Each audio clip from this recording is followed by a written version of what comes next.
жер ыстық әрқашан, мен бүгін аңсап ән салам. Жүректен атқан жалынды, арнадым саған барымды, әнімді. Ахау, елім ай, туып өскен жерім ай, топырағын тартадай, алыстағы мені ай, елім ай. Көкжиде аққу маралым, сағынып әнге саламын. Ағынды судың дариясай, ақсақал ауыл қариясай, балалық шақтың балғыны, сағыныш сезім бар жырым барлығы. Ахау,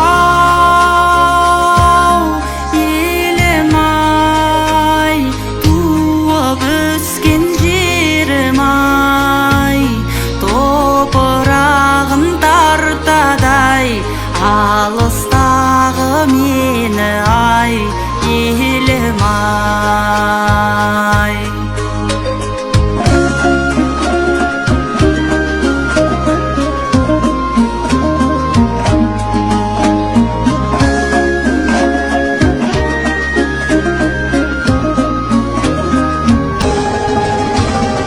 Асқақтап әнім бұлбұлдай, бұлқынып жүрек бір тынбай. Кен байтақ әсем туған жер, ұмытылмас мәңгі туған ел, туған жер. Ахау,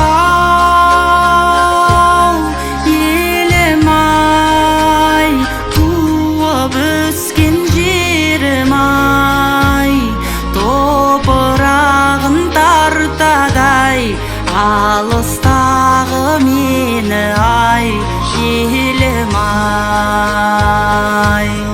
Серік бола білген, өте өзіне жаныңдай қандай да бір жүк болатын болса екеуі бірге көтере білген, әбден сенген атам.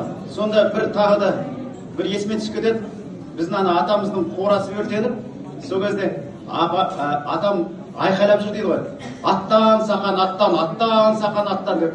Сонда бір туысқандарым жүре айтады дейді ғой, ұраның сақан болысында қоя тұршы өзіңе айтады дейді ғой. Сондықтан оны да бір айта кеткім келеді. Сондықтан ол кісілердің жатқан жерлері жанат болса екен. Мына бізде кез келген жерде Құран қабыл бола береді ғой, хатым да қабыл бола береді, ас та қабыл бола береді, садақа да қабыл бола береді. Бірақ мына әкеміздің айтқаны, мен өз жерімізге бару керекпіз, сол жерде беру керекпіз. Өйткені көз көрген, көз айым болған, жанындағы бірге өскен ағайын туыстардың арасында өткізейік деген мақсатпен осында келіп отырған жайымыз бар. Сондықтан барлықтарыңызға мында рахмет. Мына оқылған Құран хатымның бәрі қабыл болса екен дейміз. Сіздердің де тек қана отбасыларыңызда береке, ырыс, табыс болса екен. Барлықтарыңыз көріп, бағаңызды беріп, көп кісілерді көріп, барлықтарыңызға риза болып отырмын. Аман есен елімізге жетіңіздер. Барлықтарыңызға көп рахмет. Көп рахмет ағайын. Жақсы күндерде жүздескенше Алла разы болсын. Мол сауап жазылсын баршаңызға.